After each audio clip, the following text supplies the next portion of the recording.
أعوذ بالله من الشيطان الرجيم بسم الله الرحمن الرحيم الحمد لله رب العالمين والصلاة والسلام على أشرف الأنبياء والمرسلين سيدنا محمد وعلى آله الطيبين الطاهرين حق قدره ومقداره العظيم سبحانك لا علم لنا إلا ما علمتنا إنك أنت العليم الحكيم يا همة الشيخ احضر لنا بهذا المحضر والتعطف بنظرة تأتي لنا بالزفر السلام عليكم ورحمة الله mbokk yi ñu ngi leen di nuyu bu baax kenn ku nekk ci turam ak jëmmam di leen ziar mbokk yi nekk ci Facebook bi ak ñi nekk ci TikTok bi yépp di am yaakaar ne yéen a ngi may dégg bu baax incha allah.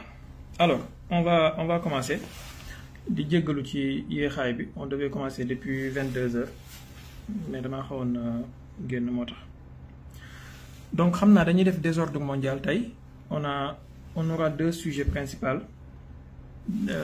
Mbokk yi nekk ci Facebook bi dafa mel ni tey ki jiitu ci daara ji mooy Baye Lahat Gueye Baye Lahat Gueye maa ngi lay nuyu yow ak Ahmed Tidiane Tall ak Soxna Ndeye Fatou ak Umul Bachar xam naa suñ tegee nuyoo bi seen loxo rek ngeen séddale ñu ko waa daara ji yëpp incha allah ñaari góor yàlla ak ñaari soxna suñ leen nuyoo rek nuyu nañu waa daara ji yëpp. yéen ñi nekk ci TikTok bi tamit dafa mel ni gisuma ki njëkk a dugg waaye yéen ñëpp maa ngi leen di màggal bu baax a baax. Alors ma ne désordre mondial la ñuy def tey comme semaine passée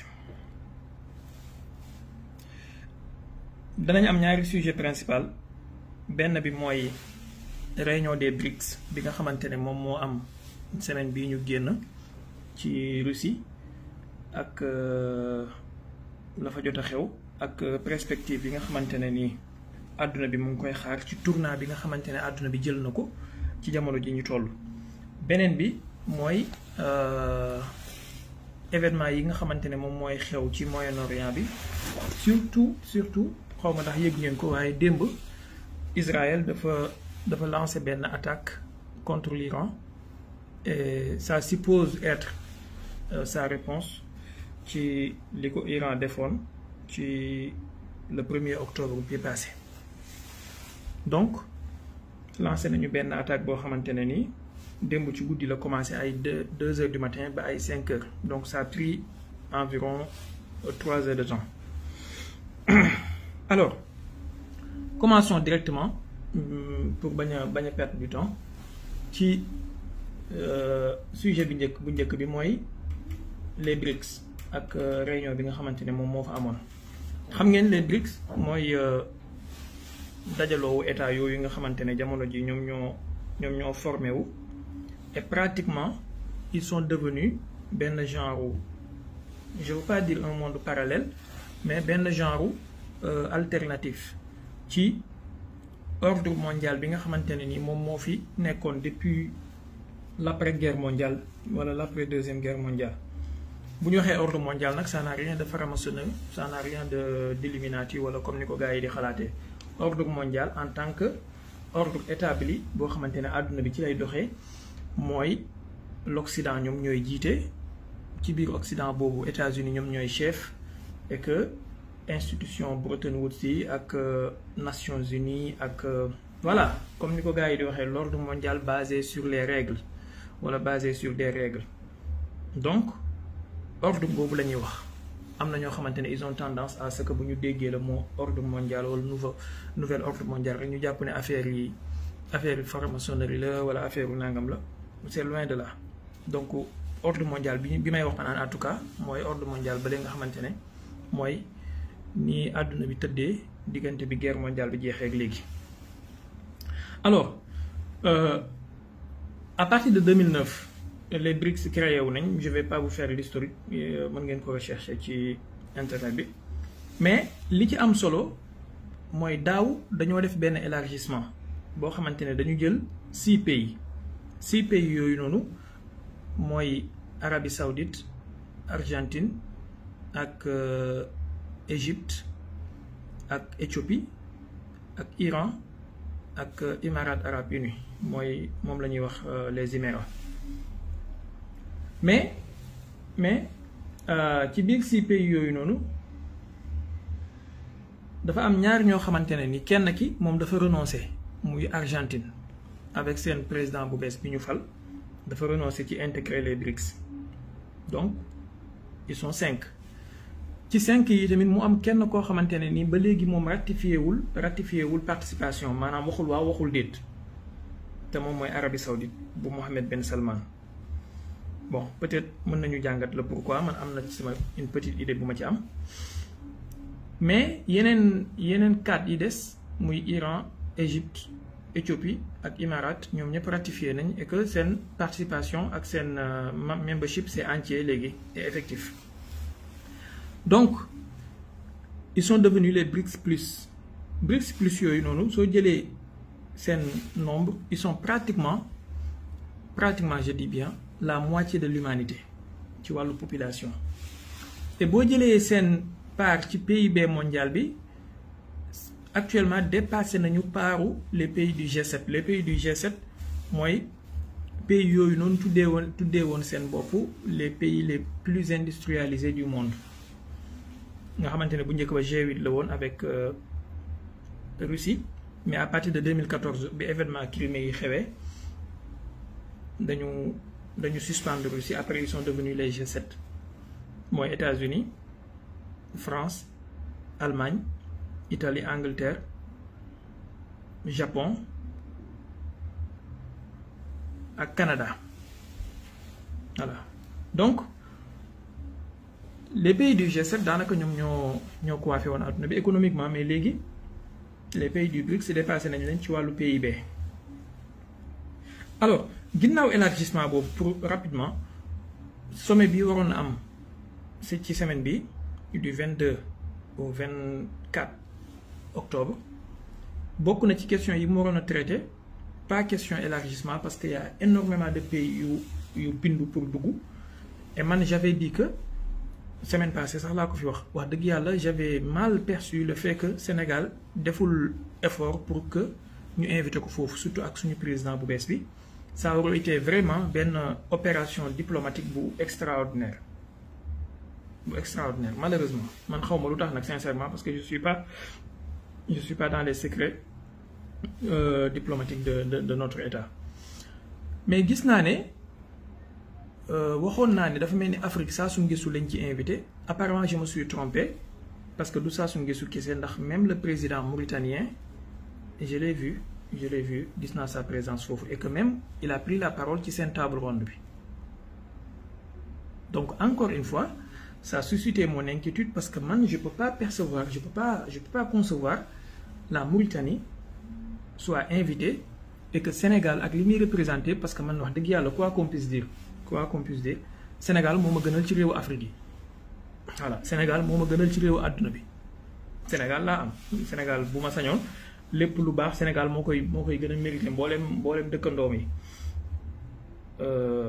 donc mënuma concevoir le fait que Mauritanie bi ñu dendal Sénégal ñu invité ko te invité wuñu Sénégal wax dëgg yàlla te jàpp naa ne Sénégal avenir am moo gën a prometteur moo gën a rassurant moo gën a stratégique que avenir u suñu dëkkandoo yi lii sama gëm-gëm la surtout ak suñu président bu bees bi ñu fal mais gis naa fa président mauritanien bi de toute façon et gis naa fa Sassou Nguesso et y avait d'autres chefs de gouvernement aussi yoo xamante ne yenn ak ay ministres des affaires étrangères ñu teewaloon seen dëkk en tout daal y avait environ 36 pays yoo xamante ne ñoom ñoo fa teewoon voilà donc pour les occidentaux ñi ñu doon wax naan Poutine est isolé la Russie est isolée bon je veux bien croire comment un pays isolé se retrouve avec presque la moitié de l'humanité en termes de population parce que boo jëlee Inde ak Chine ak Brésil ak Russie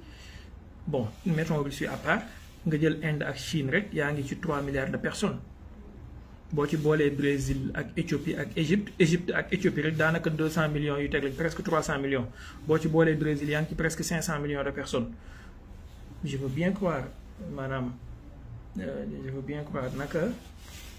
naka la pays bu isolé di mën a amee nu mu tuddati sacre diplomatique boobu noonu voilà et puis les occidentaux dafa mel ni am nañ lu leen naqadi lool parce que le secrétaire général de l'ONU Antonio Guterres dafa présent woon ci réunion bi ce qui est une première et que il était là pas pour Poutine, mais il était là parce que ce sont les pays du BRICS, parce que les pays des BRICS actuellement dañu représenter lu fort ci àdduna bi.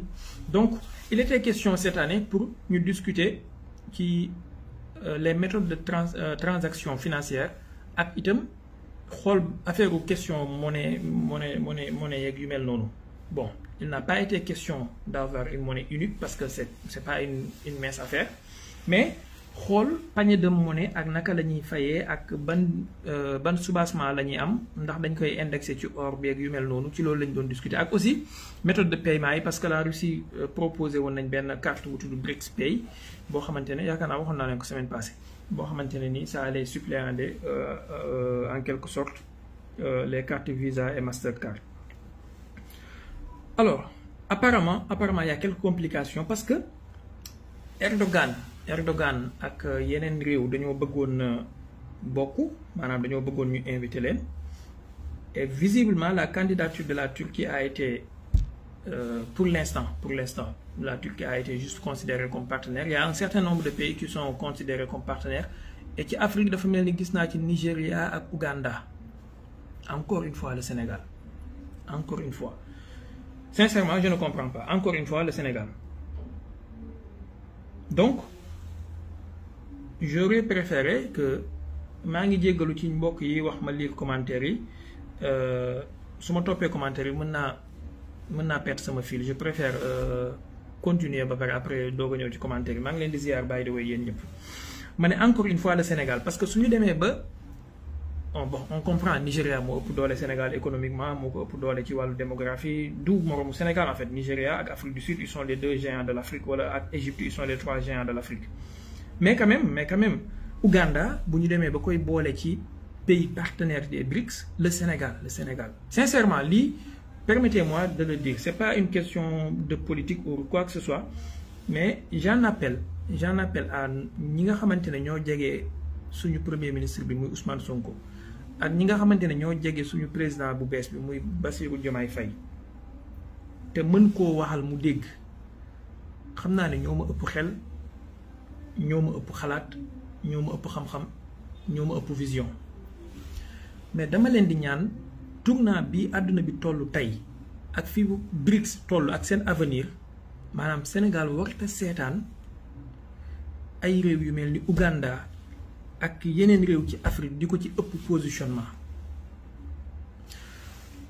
Lu ñu mën a wax, lu ñu mënti wax, dëgg la jouer l'équilibrisme baax na, avoir de bonnes relations avec monde bi yëpp baax na, man mii loolu laa gëm, loolu laay prôné, mais dafa am avenir u àdduna bi fu muy jëm, te loolu képp kuy stratège wala ngay visionnaire mën nga ko percevoir. Soo ko percevoirul rek mooy war ngaa lem say kii nga dellu ci école jàngi. Avenir u àdduna bi Asie la ak Afrique, mais ci wàllu mbooloowu état, maanaam ay groupement wu état, avenir u àdduna bi BRICS la. Les pays du BRICS ñoom ñoo amee avenir u àdduna bi. Je vous demande de faire juste une petite comparaison ci diggante les pays du BRICS wala des BRICS ak les pays des G7. maanaam boo xoolee ci wàllu population ak ci wàllu économie ak ci wàllu avenir, amul, y a pas photo comme on dit, y a pas photo. Imaginez bu fekkee ci wàllu population là actuellement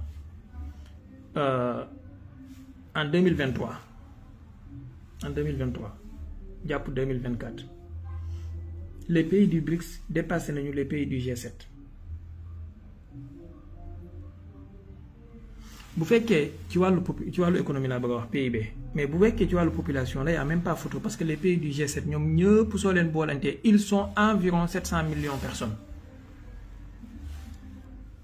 Donc je reviens ci li ma doon demander à suñu état bi, ngir yàlla ñu bàyyi ci xel réunion yu mel nii ak sommet diplomatique yu mel nii Sénégal dafa war a teew, suñu président dafa war a teew. Y a pas amul excuse Sénégal di fa ñàkk président, amul excuse tey lu mel ni Ouganda ñu koy considérer comme pays partenaire des BRICS alors que le Sénégal nekk fi ak avenir bi mu am yépp ci wàllu jeunesse ci wàllu potentialité ci wàllu économie ci wàllu pétrole ak gaz ci wàllu ak sax ci wàllu paix maanaam stabilité bi nekk ci Sénégal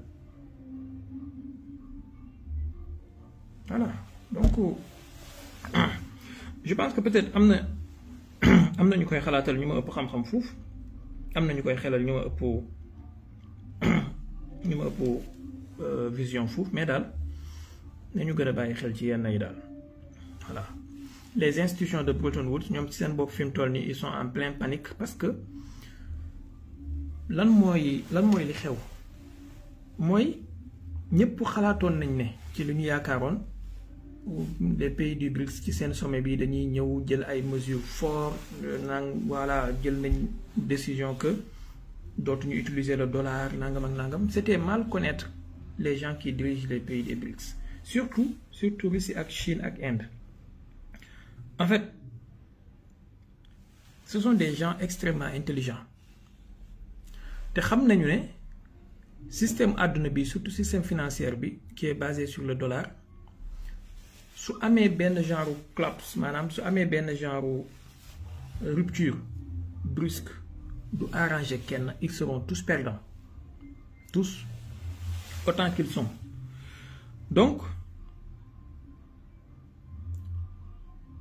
non mais les pays des BRICS font plus de 2 milliards d'habitants qu'est-ce que vous dites maanaam Inde ak Chine rek ils sont presque 3 milliards nga ne 2 milliards non Inde ak Chine kese ils sont presque 3 milliards regardez encore vos chiffres les pays des BRICS ils sont environ 4 milliards d'habitants environ 4 milliards voilà ce n'est pas 2 milliards parce que Inde ak Chine rek boo leen boolantee yaa ngi ci presque 3 milliards et puis boo jëlee Russie mu ngi ci 145 wala 146 millions Brésil mu ngi ci 200 et quelques millions Iran mu ngi ci 90 millions Égypte mu ngi ci 100 et quelques millions Éthiopie mu ngi ci 100 et quelques millions non mais regardez encore vos chiffres excusez-moi s'il vous plaît je ne veux pas trop regarder les commentaires parce que ça me fait perdre mon fil anyway de toute façon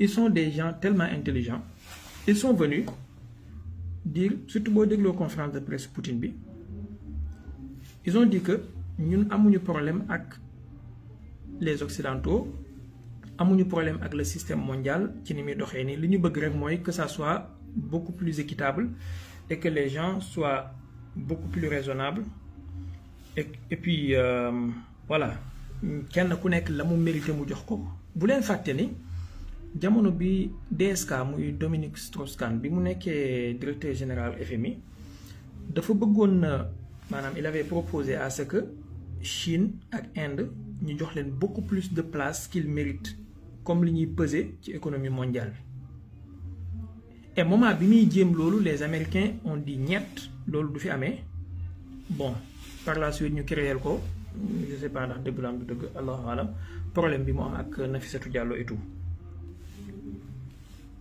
donc les Occidentaux ont toujours refusé à ce que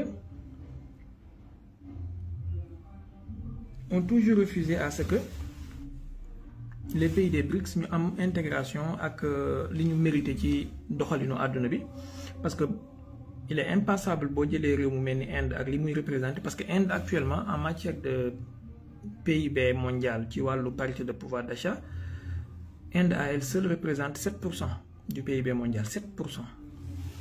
Donc ce n'est pas une mince affaire. Donc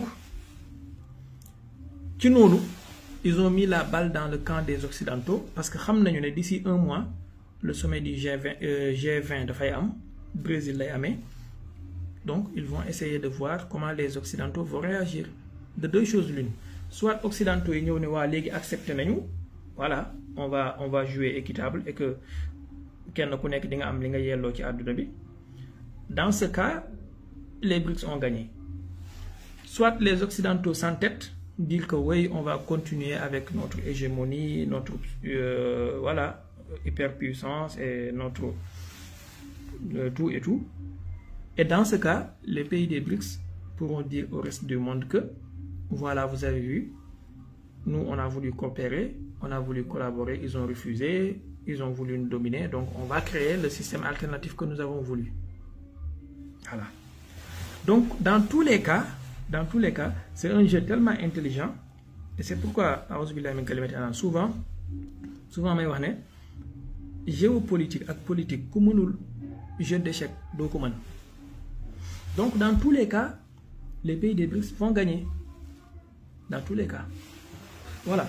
Maintenant, le cas de l'Arabie Saoudite, c'est beaucoup plus compliqué parce que l'Arabie Saoudite essaye de jouer entre deux équilibres, les Américains et les pays des BRICS. Je pense que c'est un cas qui doit être étudié de façon à part. Ndax amna ay problèmes yu bari yo xamantene ni xeyna mom mo len tere ratifier sen participation ba légui. On a vu que Erdogan était invité. Mais l'ironie de l'histoire mooy xawma ndax c'est xawma ndax top ngeen kii bi nu teuti information bi. L'ironie de l'histoire mooy jour bi Erdogan wàccee Russie ci jour boobu la ñu am benn attaque terroriste ci Turquie. Donc c'est comme un message qui lui a été envoyé que voilà, on ne peut pas te laisser rejoindre l'autre camp.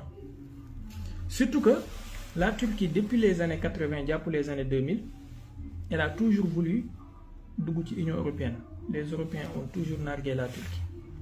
Donc maintenant, l'Union européenne, ce n'est plus promoteur et tout, bëgg na dugg ci benen ensemble, commencé nañ ko créer les problèmes. Mais de toute façon, Erdogan, c'est quelqu'un de très qui. Vraiment, je considère souvent ses positions et ses prises de position comme totalement hypocrites. Ça n'engage que moi, mais je considère que c'est totalement hypocrite. Parce que comme je l'ai dit dans l'affaire Palestine, Erdogan a une doole, une taille critique, une économie, une force armée pour tenir tête Israël, et il ne fait absolument rien du tout, à part les déclarations. Il ne fait absolument rien du tout. Donc, tout ceci, voilà, vous allez comprendre que le gars il est en train de jouer à autre chose.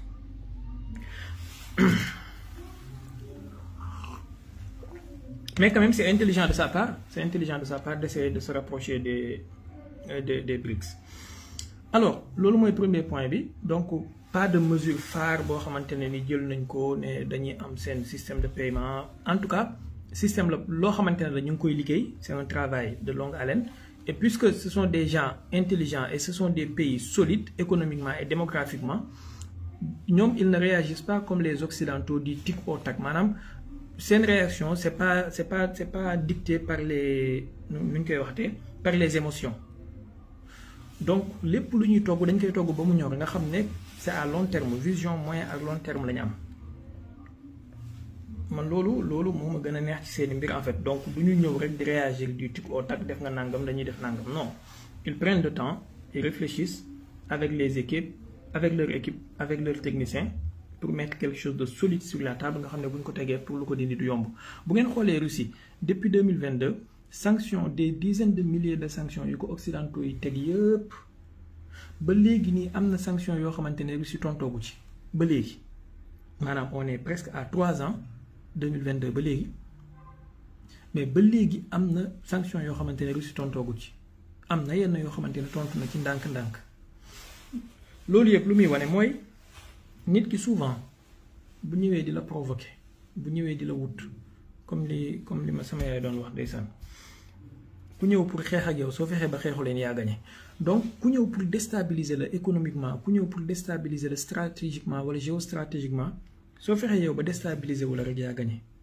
Ça doit être un objectif et ça doit être une réflexion boo xamante ne ni état bu nekk war na ko am et que population bu nekk itam war na ko am boo fexee ba déstabiliser wala yaa gagné. Et naka ngay fexee ba du la déstabiliser mooy yow da nga am objectif boo bëgg a suivre da nga am objectif boo bëgg a suivre à moyen et à long terme. Donc quelle que soit agitation, quel que soit bruit yi nga xamantene sa adversaire géopolitique wala géostratégique mu ngi koy def yow suy comme ni ko Ousmane Sonko doon waxee soit focusal yow ci sa objectif yow fii nga bëgg a yegg fexeel ba yegg fa. That's it. Voilà. Et le reste nga bàyyi ñeneen ñi ñu nekk di coow di wax et puis le résultat parlera de lui-même. Parce que ce qui est sûr, moi, cette domination mondiale bi occidentaux yi amoon depuis la fin de la deuxième guerre, domination bi ñu amoon ci àdduna bi, c'est une page tournée qui est irréversible. Et ñoom xam nañu loolu. D'abord boo xoolee sur le plan de richesse ci wàllu matière première maanaam les pays des BRICS ñoom ñoo gën a riche seen sous-sol yi ci wàllu matière première. Parce que déjà Venezuela mu ngi ci porte bi di tapé. Venezuela c'est la première réserve mondiale en pétrole. Bolivie mu ngi ci porte bi di tapé. Plein de pays boo xamante ne boo gisee liste bi da nga yéemu ci yàlla ñëpp a ngi ci porte bi taxaw di xaar. Bon maintenant nag c'est un groupe de pays boo xamante ne ils pourront pas prendre les gens comme ça rek ku ñëw ñu ne la nañ la jël bu boobaa seen dynamique dina yàqu. Il faut ñu calibrer kenn ku nekk lan moo tax ñu koy jël ak yan paramètres la ñuy xool pour mën a accepter candidature tel ou tel pays.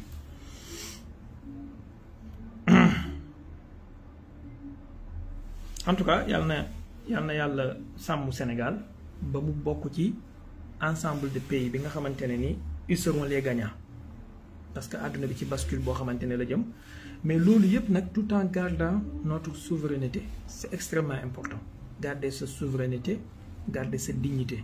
Maanaam bul jugee ci benn colonisation dem ci beneen colonisation ak loo mënti def ak foo mënti bokk. Et c'est là où les BRICS sont intéressants. C'est-à-dire l'ordre mondial bi nekk sous la domination américaine, il y a un chef, c'est hiérarchisé. Il y a un chef qui est là, qui donne des ordres et que tout le monde suit. Moo xam ci OTAN, moo xam ci Union européenne, moo xam ci les pays de l'OCDE. Quand les États-Unis regardent quelque part, tout le monde sera obligé de regarder de ce même côté-là. Lolo, même nous ko xam nañu ko. Mais par exemple, dans les BRICS, c'est beaucoup plus je dirais pas, c'est beaucoup plus démocratique en fait. C'est-à-dire, la Chine du jox ordre à Inde, l'Inde du jox ordre Russie, Russie du jox ordre Brésil, Brésil du jox ordre Iran, Iran du jox ordre Égypte, Égypte du jox ordre Éthiopie, Éthiopie du jox ordre Émirats. Donc kenn Émirats du jox ordre Afrique du Sud. Donc kenn ku nekk dañuy xool lan mooy seen intérêt. Maanaam c'est selon les intérêts. Et malgré les divergences yi ñu am ci seen biir, par exemple diggante Inde ak Chine am nañu ay divergences ci wàllu territoire, surtout ci seen frontière Himalaya yi. J'ai vu que ñu ngi koy waaj a régler en tout cas parce que boo xoolee déclaration bi premier ministre indien bi def, ça sous-entend que ñu ngi koy waaj a lijjanti. Boo xoolee diggante Égypte ak Éthiopie am nañu ay quelques problèmes. Iran bu Arabie Saoudite duggee, Iran ak Arabie Saoudite am nañu ay problèmes.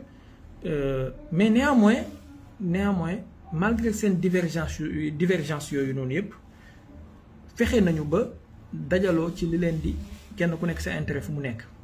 Voilà, donc c'est pas très hiérarchisé nga xam ne benn puissance économique wala militaire wala politique moom moo naan xool leen fii ñëpp xool fa. Et puis c'est beaucoup plus équilibré parce que kenn ku nekk dafa am fu mu fooree foofu dans les BRICS, kenn ku nekk dafa am fu mu fooree. Par exemple la Chine moom moo gën a fort économiquement ci groupe bi. Kenn du comparer économie chinoise ak économie russe par exemple. Kenn du comparer économie indienne ak économie iranienne. La Chine moo gën a puissante topp ci Inde.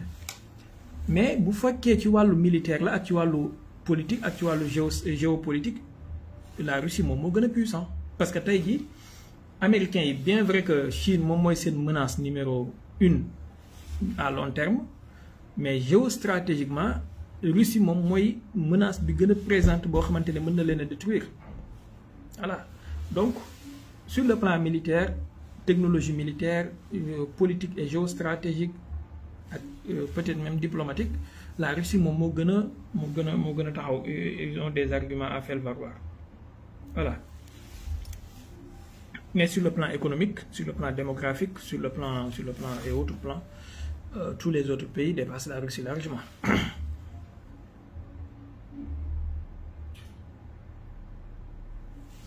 Alors, deuxième point bi mooy liy xew ci Moyen-Orient bi. Je disais que dañu war a gàttal après ñu kii. Li xew ci Moyen-Orient bi, on a vu que hier Israël dafa mel ni attaqué na Iran. xam ngeen ne Iran attaqué woon na Israël le 1er octobre bi passé léegi ñëpp duñ doon xaar Israël lan lay def. Le premier ministre israélien a beaucoup fanfaronné sur voilà, ils vont détruire l'Iran, l'Iran a commis une erreur monumentale, ils vont regretter nangam ak nangam. Tout le monde s'attendait à quelque chose d'extrêmement important boo xamante ne nii dafay dévastatrice et tout. Qu'est-ce qu'on a vu? Une réponse qui a duré sur 3 phases en 3 heures de temps. Après ñu ne pare nañu. Force est de reconnaître que dëgg la censure militaire am na ndax on n'a pas eu des images yu claires. Quelques rares images yu ñu am mooy image yoo xamante ne nii DCA iranienne bi moom mooy nekk en action avec des menaces aériennes. Mais on n'a pas eu aussi beaucoup de visibilité sur qu'est-ce que Israël a utilisé. Israël a juste dit, Israël dañoo wax seulement que utiliser nañ environ 100 avions. 100 avions.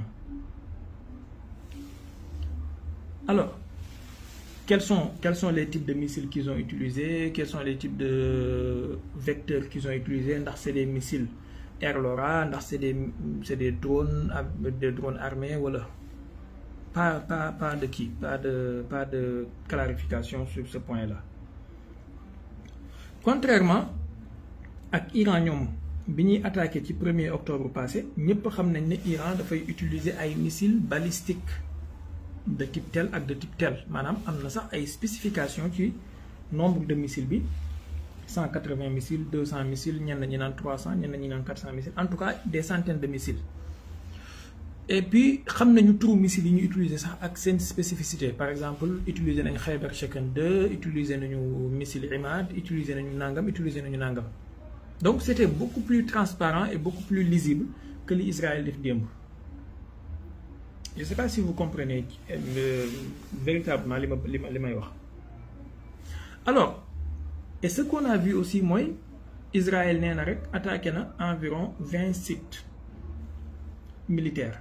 Et 20 sites yooyu noonu amul spécification ci yan cible la ndax c'est des cibles ci ay batteries de missiles anti-aériennes lañ doon détruire ndax ay garnison militaire wala ay camp militaire wala ay kii lañ doon détruire en tout cas waxuñu lu leer ci suba si daal génne nañ benn communiqué wax ne way attaqué nañu benn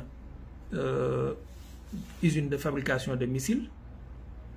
Ce qui est probablement faux ndax lan usines yi fabriquer missiles balistiques iraniens yi ñoom ñëpp ils sont souterrains en fait voilà sous les montagnes même donc impossible ci attaque bi ñu gis démb mu cibler ay usines de fabrication de missiles balistiques. Am na aussi beneen communiqué bu ñu wax ne wala ay informations yu génn wax ne attaqué nañu ay installations de missiles balistiques iraniennes, ce qui est aussi probablement faux parce que les installations de missiles balistiques iraniennes, la majeure partie, en tout cas ci li ñu jot a xam mooy ils sont mobiles. Ils sont mobiles en fait. C'est-à-dire ci ay tracteurs mobiles lañ koy def, ils se déplacent. Et ñi xam tuuti ci wàllu stratégie militaire xam nañu type d'installation boobu noonu, ils sont beaucoup plus difficiles à cibler. Et loolu sax moo tax entre parenthèses la Russie am benn avance géostratégique sur le plan militaire que les autres puissances nucléaires par exemple. Parce que la Russie, en plus d'avoir des silos à missiles, en plus d'avoir des sous-marins et des avions, mais aussi dafa am ay missiles yoo xamante ne ni sur des tracteurs maanaam sur des camions lañ koy kii par exemple comme les missiles de comme Yars les Topol M, ils sont sur des camions militaires. Donc, ils se déplacent. C'est beaucoup plus difficile de les cibler. Nga xam ne tey jii même si bu guerre naroon na am yàlla tere adversaire bi bu cibler seen silo à missiles yi détruire ko ñoom ils auront de quoi répondre parce que mis à part seen avions yi seen sous-marins yi seen camion yi nga xamante ne ñooy kii bombe yi ñu ngi fi. Donc les Iraniens seen missiles balistiques yëpp ils sont tractés sur des camions. Donc c'est probablement faux que Israël soit arriver à détruire des installations de missiles balistiques. Sincèrement, je ne vois pas clairement qu'est-ce qu'ils veulent dire en fait. Peut-être aussi, ils ont détruit usine de fabrication des sous-ensembles mën na nekk. Peut-être ils ont ciblé, pas détruit mais ciblé usine de fabrication des drones mën na nekk mais waxuñu ci nombre de vecteurs yi ñu utiliser ñaata missile la ñu utiliser waxuñu ko nee nañu rek 100 avions la on est d'accord ñoom ñoo ko wax nañ leen gëm sur parole. Aussi waxuñu yan qualité missile la ñu utiliser wala yan puissance la am maanaam missile bu nekk tête de puissance kii bi ñaata la waxuñu loolu yëpp.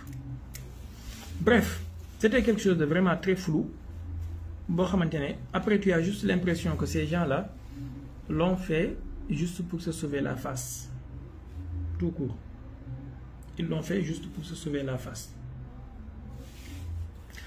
malgré seen fanfaronnade yi ñu def yëpp. Maintenant trajectoire bi xam nga semaine yi ñu génn am na ko mbokk bi ma fi doon laaj pourquoi Israël tarde à répondre ma bokk na ci li ma ko tontoon que ne problème logistique bokk na ci. Maintenant Israël am na lu mu démontré loo xamante ne quand même il faut ñu nangul leen ko mooy li ñu def démb c'est un message clair envoyé à l'Iran pour wan leen ne bis bu ñu leen bëggee bombarder nucléairement am nañu possibilité def ko. maanaam tey ji Israël su bëggoon a bombarder Iran nucléairement avec des armes nucléaires tactiques am na possibilité bu mu ko defee. Ça quand même ça a été un message très bien envoyé et très bien perçu je pense. ndax lan ñaari trajectoire la ñu amoon yoo xamante ne moo gën a yomb pour ñu atteindre Iran avec des avions parce qu'ils n'ont pas utilisé des missiles balistiques envoyés depuis Israël contrairement ak li Iran def nga xam ne ci seen territoire la ñuy envoyé ay missiles balistiques yi ils volent à des centaines ou voire des milliers de kilomètres pour atteindre Israël et diggante bi le monde entier est au courant. ñoom ce qu'ils ont fait mooy ils ont utilisé des vecteurs aériens maanaam des avions de combat des bombardiers surtout des F-16 et des F-15 am na ñuy wax ay F-35 leeruma mais bu dee da nga utiliser avion ñaari trajectoire yu gàtt nga am benn bi mooy nga jéggi Arabie Saoudite bon ginnaaw boo jéggee Jordanie ba pare muy Urdun nga jéggi Urdun jéggi Arabie Saoudite jéggi Bahreïn dal Iran loolu mooy trajectoire bi gën a gàtt. beneen bi mooy nga jaar ci kaw maanaam nga jaar ci Syrie jéggi Irak après dal Iran c'est beaucoup plus long et c'est beaucoup plus compliqué mais dafa mel ni ci li ma jàpp mën naa ma ju peut-être loolu la boobu la israéliens yi utiliser peut-être chemin boobu la israéliens yi utiliser.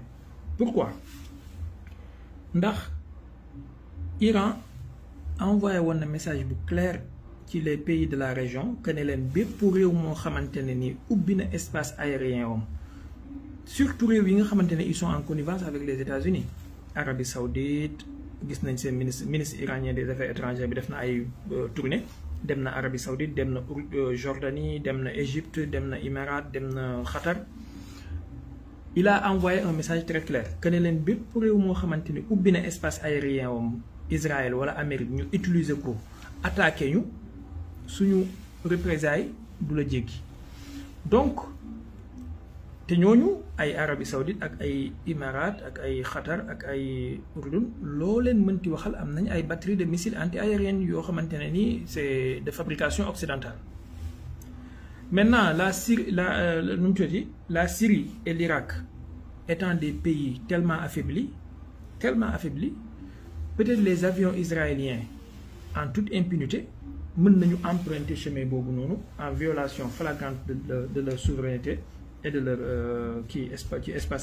espace aérien te xam nañ ne Israël wax dëgg yàlla def violation ay souveraineté wala espace aérien wa ay voisins comme naan ndox la mel ci moom. Donc peut-être espace aérien boobu la ñuy utiliser parce que ce que les Iraniens yi wax mooy amul benn avion bu pénétrer ñoom seen espace aérien wu réew et ça peut être vrai je dis bien ça peut être vrai ndax bokk na ci li israéliens yi gënoon na ragal te doon ko moytu mooy quelle que soit ampleur attaque bi ñu def tey jii si les Iraniens parvenaient à descendre un avion, ne serait-ce qu'un seul avion, wala un seul drone bu visible, ça serait une défaite chaotique et catastrophique pour Israël. Catastrophique. Donc peut-être utiliser nañ espace aérien wu Irak ak Syrie nga xam ne boo ñëwee ba biir Irak mën nga positionné wu quelque part sans pour autant nga dugg ci espace aérien wu iranien bi boo amee ay missiles longue portée mën nga ko cibler et que le boulot est fait. Peut-être ça. Encore une fois, ça reste sur des suppositions parce qu'on n'a pas vraiment de visibilité claire sur ce que les Israéliens ont fait. En tout cas, ce qu'on sait, mooy jamono ji nëbb yenn affaire yi lu jafe la ndax y a les téléphones, y a les témoins, ku nekk am na caméra ci sa poche. Et puis on n'a pas vu de grande destruction ci biir Iran. Les citoyens ont filmé, surtout ñu ne boo nekkee Telegram ak Twitter, tu vois plein de vidéos yuy circuler. Donc pas de panique en tout cas par rapport ak li ñu gisoon ci 1er octobre bi Iran di attaqué nga xam ne c'était vraiment une pluie de missiles quoi. Ceci étant, Iran comprendre que ne Israël su ko bëggoon a bombarder nucléairement mën na ko def, mais Israël aussi ñaari affaire moo mën a am, soit dañu montrer pondération ak modération ci seen réponse ndax am lu ñuy ragal te loolu wax dëgg yàlla li arab yi di wax astabidu zalik, maanaam je vois très mal ça, surtout boo xamee les fous fanatiques yi gèrent Israël actuellement.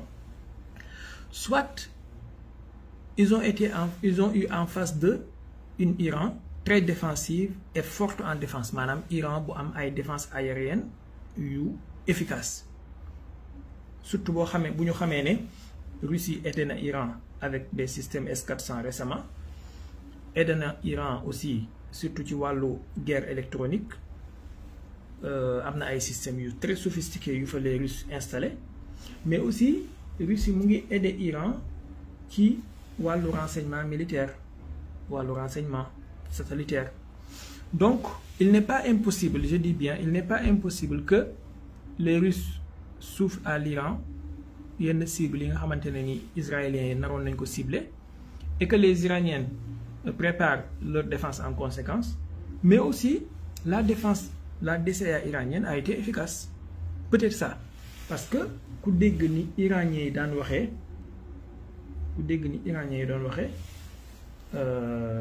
on sait que ni Israéliens doon waxee kon du moins on sait que naruñu woon jàmm en fait, naruñu woon jàmm. Voilà, donc deux hypothèses, soit américains yi dañu wañ loxo israéliens yi pour ñu def lu xelu pour bañ leen a yàqal seen élection yi, ndax am na loo xamante ne suñu ko defoon am na ay sites yoo xam ne suñu ko attaqué woon doon na déséquilibrer économie mondiale bi en grande partie, te loolu doon na am répercussion ci élection américaine bi par A plus B. Donc certainement wala probablement duut ay pression yu Amérique def wala yu européens yi def. De toute façon ils sont incapables de faire quoi que ce soit par rapport ak Israël, ndax Israël c'est eux qui dirigent. Israël lu mu bëgg a def maa tey lay def, kenn mënu ci dara. Voilà, Israël su doon déglu kenn konoon ba tey am na yenn yëfi dof yoo xam ne du ko def. Deuxième hypothèse mooy la défense anti-aérienne iranienne a été efficace et a su se défendre courageusement. Man je pense que hypothèse boobu moo gën a plausible. Troisième chose mooy et ce qui est très important,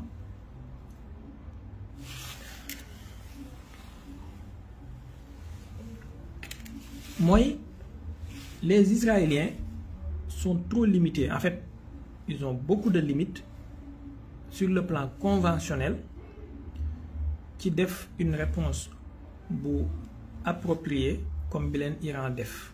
Sur le plan conventionnel, je dis bien. C'est-à-dire, Israël mën na def tapis de bombe comme ni muy def Gaza ak ni muy def Liban, sànni ay bombes de nangamu tonnes ay nangam, loolu ils peuvent le faire avec des bombes. Mais avec des missiles, ils sont beaucoup plus limités sur ce plan-là. avec des missiles balistiques lancés par avion, avec des missiles de croisière lancés par avion, ils sont beaucoup plus limités sur ce plan-là. Donc, li ñu bëggoon def dëgg mënuñu ko def bu ñu amul ndimbalu américain yi. Ben seul choix moo leen dese mu nekk une question nucléaire nga xam ne dañuy ñëw et que tout le monde en péril. Mais l'Iran, ils ont une force conventionnelle qui peut désarmer Israël. C'est-à-dire, désarmer Israël, quand je le dis, moi, Iran, nous envoyer une salve de 2000 missiles, par exemple. Ça, c'est pas un problème. Iran, est le 4e pays en matière de missiles balistiques qui a donné. Russie, Chine, États-Unis, Iran, est le 4e. Lolo, nous savons en fait. Surtout que missiles yi muy utiliser la plupart moo koy fabriquer boppam. Donc am nañu benn autonomie stratégique sur ce plan-là. Donc tey Iran envoyé benn salve de 2000-3000 missiles du dara ci ñoom. Et surtout des missiles bon marché yoo xamante ne ça ne coûte absolument rien du tout, avec des drones yoo xamante ne ils auront pour rôle de saturer la DCA. Ba nga xamantene la défense anti-aérienne danañu utiliser sen missiles yépp bourré après les autres missiles ñëw. Donc ils peuvent très bien calibrer et lancer ben salve de 2000-3000 missiles d'un seul coup. Maintenant bu ñu envoyer ben salve de 2000-3000 missiles ci ay cibles stratégiques, Israël c'est un pays qui n'a pas de profondeur stratégique. Israël c'est un pays qui n'a pas de profondeur stratégique. C'est-à-dire Israël ça fait à peu près 22 000 à 21 000 et quelques, voire 22 000, 23 000 km². Je parle de mémoire, mais à peu près c'est ça. Disons, avec arrondir 23 000 km². Donc, 23 000 km², Iran fait presque 3 fois la taille de la France. 3 fois. Donc,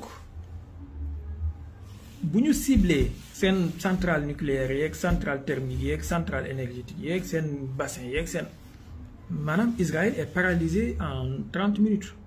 En 30 minutes, Iran peut paralyser Israël. C'est ce que Iran a une force conventionnelle pour désarmer Israël. C'est ce que les Israéliens savent. Et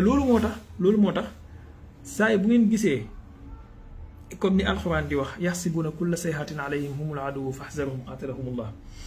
Waxuma ne aaya bi ci ñoom la wàcc mais dama ko ci maanaam boo gisee benn drone bu gën a ndaw sax bu naawee vers Israël occidentaux yeeg américains yeeg ñëppay jaxasoo benn drone bu gën a ndaw benn drone maanaam tey ji Hezbollah par exemple wala outils yi nekk Yémen 5 drones, ben ñaar ñett juróomi drone suñ ko envoyé vers Israël, tout le monde s'inquiète en Occident. Di nga gis déclaration France, di nga gis déclaration Angleterre, di nga gis déclaration Allemagne, di nga gis déclaration Maison Blanche ak Pentagone. Pourquoi ça? Parce que xam nañ ne réew mi c'est un tigre de papier. C'est-à-dire amul benn profondeur stratégique et ils sont tellement faibles. Sérieusement, tellement faibles stratégiquement que porter leen ay coups yu fatal lu yomb la mën nañu nag ils peuvent faire ils peuvent faire mën nañu def acte de violence inouïe contre des adversaires qui sont sans défense. Par exemple jël des centaines de tonnes de bombes balancer ko sur des immeubles d'habitation, ils peuvent le faire sans problème parce que fexe nañu ba seen voisinage bi amu ci benn réew bu am DCA bu dëgër. Par exemple Liban, l'armée libanaise n'est même pas existante en fait. État bi Liban ana état am xamuñu kan mooy président bi kan mooy nangam bi. Iran amul kii kon Liban amul benn DCA. Hezbollah moo fa nekk li Hezbollah mën ci défendre Liban la armée libanaise bi mënu ko. Syrie wax noppi détruire nañ réew mi comme ça. Arabie Saoudite ak Jordanie ay collaborateurs lañ. Voilà. Donc, ces avions, Israël, ils ont la supériorité aérienne totale par rapport à ses voisins. Donc, ils peuvent survoler l'espace aérien de leurs voisins 124 000 fois par jour sur les nérés. J'extrapole, mais voilà, je caricature. Ils peuvent survoler l'espace aérien voisin 124 000 fois sur une journée.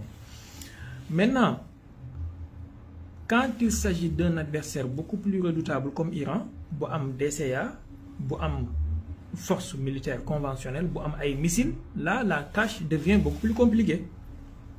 Là, ça devient du sérieux quand même. C'est-à-dire, c'est comme la Russie avec les Occidentaux qui li xew Ukraine. Madame, jamono bi Turquie di jaay drone Bayraktar yi ñu koy utiliser contre Arménie wala Azerbaïdjan nga gis efficacité bi redoutable. Jamono bi Occidentaux yi di utiliser par exemple France ak sen canon César boobu noonu wala américains yi ak sen missile HIMARS yeeg yooyu jamono bi muy efficace mooy quand il s'agit des adversaires yu mel ni ay Taliban yeeg ay Boko Haram ak ay Mali ak ay Burkina Faso ay Syrie ay Arménie. Mais quand tu as en face de toi une puissance comme la Russie avec tout ce qu'elle a comme force armée, là, il n'y a pas d'arme magique en fait. Da ngay indi benn HIMARS mën na def dégâts 10 jours, 5 jours, 15 jours, mais dans 2-3 semaines, les Russes trouvent des contre-mesures, soit électroniques ou physiques. Voilà. Da ngay indi ay canon César, les Russes trouvent des contre-mesures. Wala ñu capturer ko dañ def rétro-ingénierie. D'accord? Da ngay dem indi ay Starlink, des Russes trouvent des moyens de brouiller les signaux. Donc, quand tu as en face de toi une force comme la Russie, ça devient beaucoup plus compliqué. Et naka noonu itamit boo amee en face de toi ay rebelles wala ay groupuscules yu mel ni ay Hamas wala ay groupe de résistance yu mel ni ay Hezbollah mën nga def lu la neex. Mën nga ñëw balancer des tonnes de bombes ci kaw immeuble Hassan Nasrallah yi ray ko, mën nga dem balancer ay tonnes de bombes ci kaw immeuble ay civils, ay hôpitaux, ay écoles, def lu la neex. Mais boo amee adversaire bu mel ni Iran mu mën la envoyer 200 missiles d'un coup, mën la su ko neexee mu envoyer le 3000 missiles te espace iranien bi nekk espace boo xamante ne c'est montagneux, am ay tunnels yoo xamante ne ak ay daanaka ay villes souterraines yoo xamante ne yëpp ay missiles la ak ay drones. Là ça devient du sérieux. Voilà, là ça devient du sérieux. Donc du doon un jeu d'enfant boo xamante ne da ngay ñëw def lu la neex. Loolu moo tax ils ont eu beaucoup de complications. Et beneen question mooy est-ce que Iran n'est pas déjà nucléaire? Ça aussi c'est une question boo xamante ne on a tendance à l'élucider, on a tendance à l'oublier souvent, à l'écarter, mais est-ce que Iran n'est pas déjà nucléaire? Sérieusement, parce que regardez, au mois d'avril, l'Iran a attaqué une puissance nucléaire qui est Israël, avec des salves de missiles. D'accord? Attaque directe. Nga xamantene amul benn réew état depuis 1973 en tout cas bu ko def Israël. Depuis la guerre bi mu amoon ak Arabes yi. Salve de missiles. Israël bi ñu jógee di répondre, qu'est-ce qu'ils ont fait ci mois d'avril? Ils sont allés frapper benn champ boo xamante ne ni ay baykat ñoo fa nekkoon, soi-disant ne dañuy dem attaquer benn batterie de système anti-aérien S-300 avec drone quadrupède. C'est tout comme réponse. Ci 2024 bi, je me rappelle plus ndax ci mois de mai la wala mois de juin, Iran a eu benn attaque boo xamante ne non je pense côté janvier la si je me trompe, côté janvier la, parce que jamono anniversaire de décès wu Qasem Soleimani la mu amoon ay gars yu demoon ci côté bàmmeelam bi doon fa ziar, mu amoon benn attentat bu fa am ñu rey fa ay dizaines de personnes. Ñi nga xamante ne ñoo defoon attentat boobu noonu ils l'ont revendiqué et benn groupe bu bokk ci Baloutchistan yi la xawma ñu nekk ci Pakistan. Écoutez bien, Iran a envoyé des missiles balistiques sur Pakistan. Pakistan qui est une puissance nucléaire elle aussi. Bon, de retour Pakistan aussi a ciblé quelques sites ci Iran, mais ça s'est limité là. Après Ibrahim Raïsi dem na Pakistan, après ils se sont compris mu jeex. Ça s'est limité là. Au mois d'octobre 2024, le 1er octobre, Iran a envoyé presque 200 bombes, 200 missiles balistiques sur Israël. Et en réponse, qu'est-ce qu'on a eu hier? C'est ce qu'on a vu. Ce qu'on a eu, moi, c'est ce qu'on a vu hier. Fanfaronné, à la fin, at the end of the day, comme les Anglais disent, la montagne a accouché d'une souris. Voilà. Maintenant, la question sérieuse se pose, est-ce que l'Iran n'est pas déjà nucléaire alors? Parce que si elle n'était pas, bu dee Iran nekkul woon déjà nucléaire, lan moo ko may fitu muy def lii nii maanaam bombarder avec des missiles des puissances nucléaires, et en retour ñooñu bu ñu la ñemee bombarder comme il faut, ils te tapent juste et puis voilà. Peut-être allahu alam peut-être dafa am réew yooyu ñoom lu ñu xam par rapport ak l'Iran loo xamante ne le reste du monde dañ ko ignorer wala ñun dañ ko ignorer. Parce que ce qui est sûr mooy si l'Iran est déjà nucléaire, c'est que ça en est fini. Ça en est fini. Maanaam attaquer Iran frontalement moom boobaa xaru moo koy def. Surtout li ma leen fi jot a wax léegi ci profondeur stratégique ak capacité de missile ak quantité capacité d'envoyer des salves de missiles yoo xamante ne nii ça peut raser un pays d'un coup. Et surtout léegi bu ñu demee ba yokk ci ay missiles hypersoniques, ça devient beaucoup plus sérieux. Mais tamit il faut pas se leurrer, Iran a d'énormes difficultés, surtout en ce qui concerne son intérieur, sa politique intérieure et tout, avec des groupuscules yoo xamante ne nii ils sont très perméables ci nekk ay agent double et tout. Waxoon naa leen fi keroog koo xamante ne il était le vice-ministre de la défense iranienne dañu ko jàpp mu nekk agent israélien, finalement il a été pendu, peine de mort, ñu pendre ko. Anyway, léegi attaque bi Israël def, on a vu des déclarations, man bi ma ci gën a halluciné maanaam une déclaration ahurissante, c'est celle du premier ministre d'Angleterre. Qu'est-ce qu'il a dit? Daphne, Israël a frappé l'Iran aujourd'hui, et puis Angleterre se tient fermement aux côtés d'Israël et Israël a le droit de se défendre. À la seconde qui suit, le gars nous dit Iran n'a pas le droit de répondre. Madame, Iran ne doit pas répondre. Iran should not respond. Madame, ces gens sont des illuminés en fait, sérieusement. Ces gens sont extraordinaires. Imaginez la façon wax jooju. Madame, Israël attaque l'Iran, nous soutenons Israël, Israël a le droit de se défendre, Iran n'a pas le droit de répondre. Dans quelle planète on est? Comme Nico Poutine dit, gars, vous êtes qui en fait? Qui êtes-vous? Yéen yàlla wala yéen ay yonentu yàlla wala yéen ay malaayka wala yéen ay kan en fait ba am droit attaquer nit ñi te ki ngeen attaquer moom amul droit répondre. Dans quel pays on est? Dans quelle planète on est? Mais wallahi nii la ko waxee dem na ngeen tàppe ko léegi da ngeen ko gis certainement ci canaux d'information yi man ci Sky News laa ko gis mais da ngeen ko gis certainement. Tàppe leen rek le premier ministre Angleterre sur l'attaque d'Israël di ngeen ko gis mu ngi sol benn chemise bu noir bi mu koy wax. Israel has the right to defend itself. Iran should not respond. C'est ahurissant. C'est ahurissant, sérieusement. Mais bon, ils sont ce qu'ils sont. nañ leen ko nangul rek.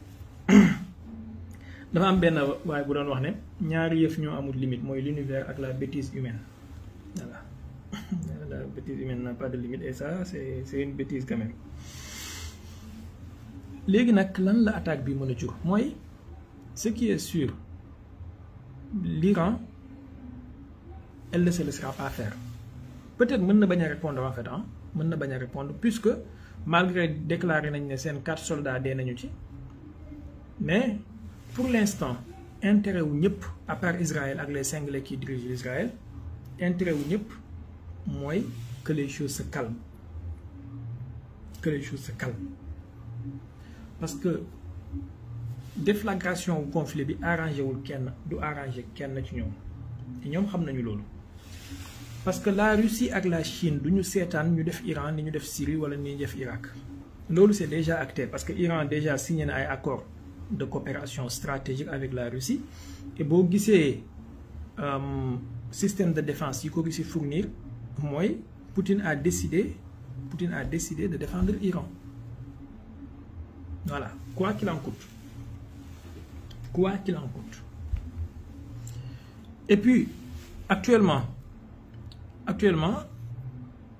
Chine def na ay manœuvres militaires semaine passée par rapport à Taïwan, similé ben genre encerclement wu île bi ak isolement ak nangam manam xam nañu ne occidentaux yi suñu dof-dofloo ba ne dañuy attaquer Iran, première répercussion bi muy mën a jur, mis à part problème économique beeg problème financier bi muy indi ci àdduna bi, première répercussion bi mu mën a jur mooy Chine mën na ci profiter teg loxo ci Taïwan, et que ça sera un conflit beaucoup plus compliqué bu boobaa ñoom occidentaux yi duñu xam fan la ñuy dem, parce que ils auront 3 conflits à la fois: Ukraine, Israël, Iran.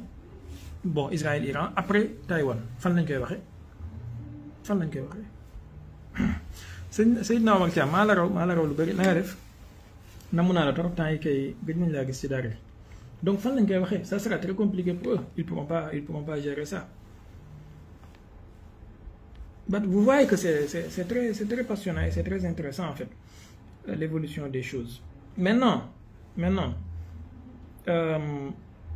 la Russie et la Chine aideront l'Iran, peut-être pas de façon flagrante, mais quand même avec des matériels, parce que déjà dégg naa, je sais pas si c'est confirmé ou pas, dégg naa ñu ne Russie dana jox Iran autorisation mu fabriquer ay Sukhoi 35 sous licence. Bu dee loolu am na, ça sera vraiment révolutionnaire en fait, ça sera révolutionnaire. On sait les Sukhoi 35 ils sont comparables à F-16, dernière modification américaine, voire même ils sont supérieurs aux F-16, avec quelques spécificités. Donc c'est des avions 4 générations plus.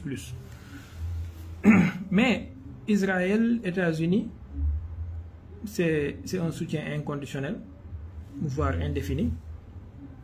Ndax ci diggante 6 mois yi ñu weesu rek wax nañu ne américains yi dépensé nañ plus de 35 milliards pour protéger Israël, 35 milliards ci soutien à Israël. Mais de l'autre côté, Israël a d'énormes problèmes avec le Liban. Ndax comme ni ma leen ko waxee woon fii, a'uuzu billahi min kalimati ana, rey nañu Hassan Nasrallah, foogoon nañ ne mbir mi foofu lay yem. Je vous avais dit ici que assassiner des leaders politiques, ça ne résout pas le problème. Ça ne résout pas le problème, et on voit le résultat. C'est-à-dire, rey nga Hassan Nasrallah depuis 3 semaines. Qu'est-ce que tu as aujourd'hui? En 24 heures, voilà, en 48 heures, Israël a perdu presque 13 soldats, 14 soldats dans le sud Liban. En 24 heures, ils ont eu 61 soldats blessés. Donc, ce qui signifie que le Hezbollah est toujours debout et reprend ses forces. Donc, Hassan Nasrallah, au moins, c'était quelqu'un de modéré, c'était quelqu'un avec qui on peut discuter, c'était quelqu'un qui peut appréhender, un compromis avec moi. Il était intelligent et tout. Mais maintenant, tu l'as assassiné. Quand dur, quelqu'un de beaucoup plus dur que lui, que tu auras devant toi. Voilà le résultat. Quand on est un dirigeant qui agit par émotion, qui agit par fougue, qui veut faire peur, et la géopolitique, c'est pas comme ça. Il faut pas essayer de faire peur aux gens, parce qu'actuellement dans le monde, on peut... Quel monde tu la regardes en fait? Quel monde tu la regardes? Il faut essayer d'apprendre, d'amadouer les gens, voilà, naxante ak nit ñi bañu kii la. Mais ñëw bëgg jaay nit ñi doole kut da ngay napp ñëpp ñu topp la, temps boobu rek c'est révolu. Maintenant le Hezbollah mu ngi nekk fii di infliger Israël défaite bu toll inama sabilu kenn xamul lu wax dëgg yàlla. Maanaam ils ont perdu d'énormément de chars, de matériel militaire, de soldats, et Israël su ñu demee ba reconnaître que ils ont perdu 14 soldats en 48 heures. Imaginez, malgré la censure militaire bi am 14 soldats bu ñu demee ba wax ko mooy ne soit sûr kitaabul ne nombre bi ëpp na loolu. Kitaabul ne nombre bi ëpp na loolu. Et pourtant fanfaronnade yi ñuy def yëpp ci ne rey nañ Hassan Nasrallah, rey nañ Fouad Choukro, rey nañ Ibrahim Aqil, rey nañ Ali Karki, rey nañ Mahmoud Sourour, rey nañ diw. Quel est le résultat? At the end of the day, zéro. Tu as le Hezbollah actuellement qui t'inflige des défaites. Il faut être intelligent. Maintenant, dans leen doon dégg fan yee ñu naan dañuy rey Ali, le guide suprême iranien là. Mais boo ko reyee, tu ne sauras pas lequel dur, bonne façon homme intraitable ngay am devant toi après bu gën a dur xamee ne bu gën a carré gën a fanatique. parce que ce qui est sûr et certain mooy actuellement défaire Iran militairement c'est impossible à moins que guerre généralisée am avec des armes nucléaires et tout et puis Iran du am soutien aux Russie ak Chine mais bu dee ci ni situation bi di demee la ba xaw ma ndax suivre ngeen xutba ajjuma bi Khamenei def ajjuma bi topp ci bi ñu reyee Hassan Nasrallah te mu jiite ajjuma bi xutba bi mu def xaw ma ndax suivre ngeen ko te mu téye woon Kalachnikov bi ci loxoom bu fekkee suivre ngeen ko aux alentours am na benn oto bu fa nekkoon benn voiture bu fa nekkoon armée d'une arme légère boo xamante ne anti-aérienne la je me rappelle pas du nom de l'arme mais c'est une arme de fabrication chinoise boo xamante ne c'est censé descendre les drones les quadrupèdes ak yu mel noonu kenn mësul xalaat ne Iran am nañu arme boobu noonu maanaam Chine jaay nañ leen arme boobu wala livré nañ leen ko et pourtant Israël topp na Chine depuis longtemps pour mu livrer ko arme boobu Chine bañ comprendra qui pourra sëñ Jamil Cissé maa ngi lay ziar Cissé bëgg lekk yéen moom ci lekk rek ngeen di wax donc comprendra qui pourra en fait sérieusement arme boo xamante ne arme légère la de défense anti-aérienne Israël topp na ci Iran depuis très longtemps topp na ci Chine kon depuis très longtemps Chine bañ ko koo jaay on l'a vu ci Iran jour bi Khamenei di def discours am bi qui était là pour protéger les environs ce qui veut dire que la Russie et la Chine ne sont pas prêts à lâcher l'Iran voilà et maintenant lu tax attaque Iran bi attaque Israël contre l'Iran n'est pas si important wax naa ko sànq peut-être Israël a eu en face d'elle benn Iran bu très puissant ci wàllu défense anti-aérienne voilà et peut-être aussi ragal nañ représailles yi am parce que iraniens yi ils ne jouaient pas sincèrement ils ne jouaient pas ils ne blaguaient pas du tout et boo xoolee lu tax américains yi envoyé ay système de défense anti-aérienne SAD ñaar nee nañ danañ dolliwaat beneen batterie muy ñaar avec des centaines de soldats sur au sol pour protéger Israël mooy ne Israël moom kenn kese mais en 24 heures gars yi sàkkal ko pexe comme ni ko Hassan Nasrallah doon waxee ad'afu min baytil ankabut wala awha min baytil ankabut sérieusement parler c'est passionnant booy xool géopolitiquement comment ça fait alors maintenant je voulais parler d'un autre sujet mais je pense que guddee nañ ba pare est-ce que duñ ko bàyyi ba semaine prochaine mooy les pays arabes ak seen mythisme bi am wala hypocrisie bi ñuy doxal seen diggante ak li nekk di xew ci Palestine mais aussi li nekk di xew diggante Iran ak Israël c'est extrêmement important la position des pays arabes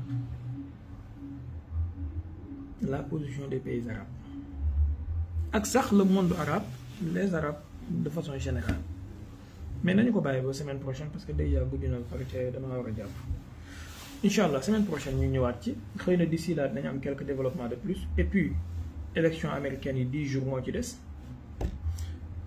attendons de voir peut-être Israël dafay xaar ba am président américain bu bees pour mu def deuxième partie parce que ce qui est sûr mooy Israël tant que yaa ngi leen di seetaan ils vont aller beaucoup plus loin waxoon naa leen ko fii man dama gëmoon fermement que ne Iran su répondroon très tôt bi ñu reyee Ismaël Haniyeh Hassan Nasrallah n'aurait pas été assassiné retard bi Iran am ci réponse par rapport ak assassinat wu Ismaël Haniyeh bokk na ci li may Israël fit mu dem assassiné Hassan Nasrallah man lii laa gëm donc tant que yaa ngi leen di may tant que yaa ngi leen di may noy dañuy gën a avancer parce que c'est des gens qui ont un agenda seen agenda c'est un agenda messianique ils sont des fous fanatiques yoo xamante ne ni les Benigvir les Smotrich là like Allahul Musta'an ala yitihal les pays arabes ils sont dans une hypocrisie indescriptible en fait ñoom dañu bëgg sérieusement li ma leen di wax ni ak lu ngeen mënti dégg jàpp naa ne ci li ma jàpp mën naa am ma jum mais jàpp naa ne li mooy dëgg ji te yàlla xam na ni dama leen di topp nag surtout seen kii yu bëree bëri pays arabes yi leen gënaloon tey mooy Israël détruire Iran complètement comme ni mu détruire Syrie, détruire Hezbollah complètement comme ni mu anéantir Gaza, détruire Hamas complètement. Parce que naïvement ñoom dañu jàpp ne Iran mooy seen ennemi numéro 1. xamuñu ne seen ennemi bi mooy Israël ak Amérique. Donc ñoom ñëpp xam nga Hassan Nasrallah wax na ko ci benn interview bu mu def xaw ma ndax am nañu ko seetaan ci yéen mu ne Arabie Saoudite en 2006 bi Israël bëggee jeexal guerre bi contre Hezbollah Arabie Saoudite dafa bañoon ne leen continuer leen et eux ils allaient financer la guerre quoi qu'il en coûte pour ñu détruire Hezbollah. Et puis Mohammed bin Salman bi mu nekkee prince héritier ba dem Amérique Hassan Nasrallah mooy wax du man vidéo bi mu ngi ci YouTube mu ne bokk na ci li mu wax Trump mooy dafa bëgg mu éliminer ko Hassan Nasrallah et même si cela doit déclencher une guerre ñoom pare nañ pour financer guerre bi ñoom Arabie Saoudite. Donc voilà des gens yoo xamante ne ni naïvement ils croient que Iran mooy seen ennemi public numéro 1 donc ils doivent tout faire pour aider Israël mu pour mu débarrasser leen ak Iran xamuñu ne ukiltu yawma ukila sawrul abyad la maanaam bis bu ñu daanelee Iran ci seen kaw lañ jëm si te seen bos mooy gën a ñaaw voilà comme ni ko Mohammad Morsi doon waxee laa taqtulu usuuda bilaadikum fa taakulakum kilaabu aadaikum seen bos mooy gën a ñaaw bu boobaa. tey jii Iran fexe na ba imposer benn équilibre de la terreur ci région bi maanaam une dissuasion ci région bi face à Israël.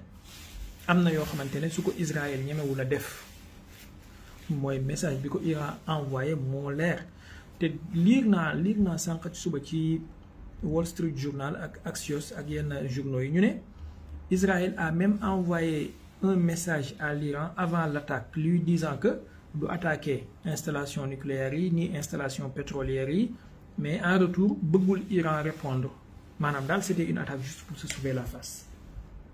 Je l'ai lu sur Axios et Wall Street Journal ak Reuters ak yooyu. Anyway, permettez-moi entre yàlla ma libéré wu. On se capte semaine prochaine incha allah taala xëy na mooy gën a neex mooy gën a kii yàlla nañu yàlla may tal ak fekkee ci barke yonent yàlla Muhammad sallallahu alayhi wa sallam barke bépp jàmm bu am yërmande yàlla. ñu fanaan jàmm incha allah prenez soin de vous et surtout soyez pondérés modérés ayez toujours humeur bu neex bu leen kenn énervé.